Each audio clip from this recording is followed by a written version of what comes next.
Olá, meus queridos, boa tarde, tudo bom com vocês? Como é que estão? Saudades dos meus alunos, dessa turminha tão querida. Infelizmente, eu não consegui voltar para o presencial por conta de algumas atribuições de trabalho, enfim, acabei não dando para voltar. Queridos, estamos na reta final, como eu venho conversando com vocês há alguns dias. Infelizmente, eu esperava um desempenho maior dessa turma, principalmente porque vocês sempre foram muito diligentes e proativos, então eu esperava um desempenho maior na realização do meu trabalho, mas isso não aconteceu, tá? Porque esse trabalho eu iria quantificar a depender do desempenho como a nossa última avaliação. Mas tudo bem. Não vou puni-los, até porque, como disse, vocês sempre foram uma turma muito competente e dedicada aos estudos. Então, agora vamos para a reta final. Hoje eu vou falar um pouco sobre o capítulo 11. Esse capítulo 11, de fato, vai ser o capítulo da nossa avaliação. O módulo 4 nós temos 2 capítulos, mas eu vou cobrar na avaliação apenas desse capítulo 11, porque ele está muito inteirado com o contexto que a gente viu nos capítulos anteriores. E ele é um conteúdo muito instigante e importante também, por isso eu vou cobrá-lo na minha avaliação. Então, desde logo, saibam que esse assunto, capítulo 11 do módulo 4, será o assunto da nossa quarta e última avaliação, se Deus quiser. Então, vamos lá. O capítulo 11, meus queridos, a gente vai falar um pouco sobre o fim da monarquia e a proclamação da república. Sabemos que a monarquia brasileira durou o quê? 67 anos, né? Dos quais 50 anos foram governados pelo imperador Dom Pedro II. Já sabemos que Dom Pedro II foi o príncipe regente, né? Filho de Dom Pedro I, que era, na verdade, Dom Pedro, o, o imperador, né? O monarca, que declarou a independência do Brasil e se autoproclamou imperador, por isso começou a ser chamado de Dom Pedro I. Devido a algumas instabilidades, principalmente de cunho político, Dom Pedro I é obrigado a deixar, né, o império, deixar, na verdade, o Brasil e voltou para Portugal. O filho dele, ainda menor de idade, seria o sucessor ao trono, mas como eu disse, era menor de idade e não poderia ocupar ser realmente o imperador do Brasil. Foi o período em que o Brasil ficou governado por regentes. Por isso que a gente fala que houve um período de regência. Essa regência é onde, de fato, algumas pessoas eram quem tomava a frente em questão da administração do Brasil. Seguindo, nós tivemos o chamado golpe da maioridade, né, que acabou dando ao príncipe regente o direito de se tornar imperador, e aí começa de fato o segundo reinado. E como eu disse, o segundo reinado foi um dos reinados, um dos grandes em questão de tempo, porque ele durou 50 anos. Então, daí vocês imaginam, né? O período monárquico no geral no Brasil durou 67 anos, e desses 67 anos, 50 deles foi do imperador Dom Pedro II. Por isso que eu digo, esse assunto é importante, porque ele relembra muita coisa que a gente vem vendo nas aulas anteriores. Querido, no período também chamado de Segundo Reinado, o Brasil, ele, na verdade, começou a integrar o capitalismo mundial, né? Porque o capitalismo estava tomando força na Europa. Capitalismo, já falei sobre isso, é um sistema, né? Sistema econômico que visa o lucro, né? Esse sistema em que quanto mais você trabalha, mais você recebe, tudo girando em torno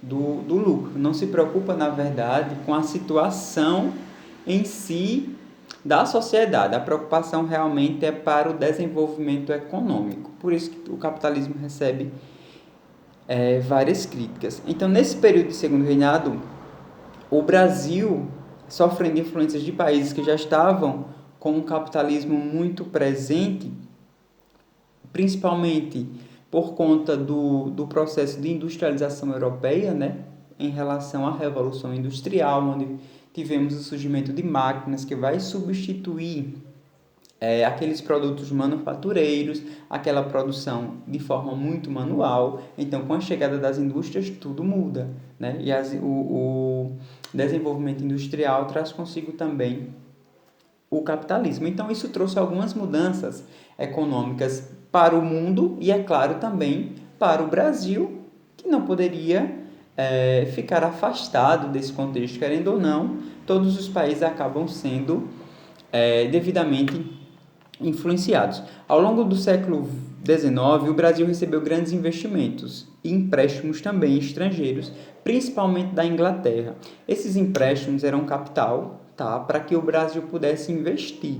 Até porque nós ainda tínhamos um perfil de colônia, nós ainda não éramos de fato uma metrópole, né? Assim, um país desenvolvido aos olhos dos estrangeiros. Então, esse investimento, esse investimento não, foi empréstimo, na verdade, para investir no Brasil, como eu disse, veio da Inglaterra, para a construção de estradas de ferro, né, para interligar e facilitar o transporte, principalmente de mercadorias, instalação de água, rede de iluminação, rede de água e de esgoto também, iluminação, ou seja, tudo para um desenvolvimento de cidade, né? Sim, esse perfil, na verdade, de metrópole que o Brasil estava se tornando. Nesse período também, havia uma economia, né, que era a economia cafeeira. O Brasil tinha se tornado um grande produtor de café. E esses grandes produtores de café formavam, na verdade, uma oligarquia, que era um grupo de políticos muito influentes. Só que eles estavam insatisfeitos porque, apesar de eles serem influentes, de terem uma grande contribuição para a economia do país, eles não estavam participando de forma muito ativa da vida política, tá? Então isso gerou insatisfação. E esses grandes produtores de café se concentravam principalmente na região sudeste. São Paulo principalmente despontava como a província mais rica do Império, ou seja, em questão de Brasil, de Império Brasil, São Paulo era a província com maior poder aquisitivo, maior poder econômico, mas como eu disse, não tinha tanta participação política e por isso que era totalmente insatisfeito, por ser tão poderoso e ao mesmo tempo não ter tanta influência politicamente. E aí ele começa essa oligarquia, esse grupo político formado por produtores de café, começam a se aliar com outras instituições, como por exemplo a igreja e o exército, e aí esses três pilares buscavam maior representatividade, até porque eles eram uma sustentação ao governo no segundo reinado. Tá, queridos? Lembrem dessa informação, é extremamente importante.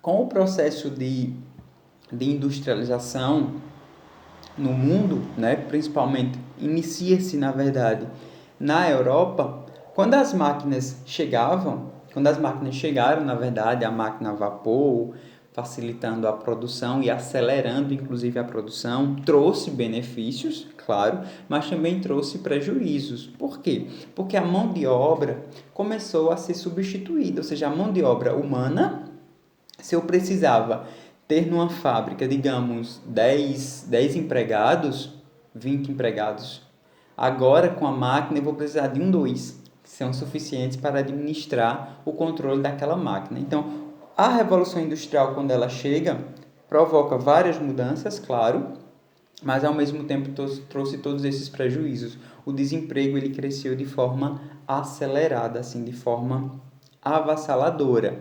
E principalmente também, por quê? Porque houve influência da industrialização no campo, né? Porque um trator consegue fazer um trabalho também de quantos homens? Vários, né? Se for analisar aquele trabalho manual do agricultor. Então, a influência era tanto no campo como na cidade. No campo houve um prejuízo muito maior, então as pessoas saíam do campo, esses que estavam desempregados, para trabalhar nas grandes metrópoles. Só que as indústrias também, como já havia uma substituição muito grande do trabalho humano, não conseguia dar conta daquela quantidade absurda de desemprego. A situação, na verdade, ela se agrava pelo fato de que a população do continente era praticamente dobrou. Isso eu estou falando a nível de mundo, tá, gente? A nível de Europa. Muitos europeus buscaram na América, na verdade, um novo lugar. Como a Europa estava sofrendo por esse processo de industrialização e gerando, apesar de estar gerando grande desenvolvimento, gerava também, em contrapartida, um desemprego muito acelerado, vários europeus começaram a olhar para cá, para o Brasil, que era um país que estava começando a se desenvolver e começaram a enxergar como uma possibilidade de emprego, de melhores condições de vida. Aí vai começar um contexto muito grande de imigração, né? Muitos estrangeiros vão começar a vir para o Brasil. E aí vai ter a chamada Sociedade Promotora da Imigração. O que foi essa Sociedade Promotora da Imigração?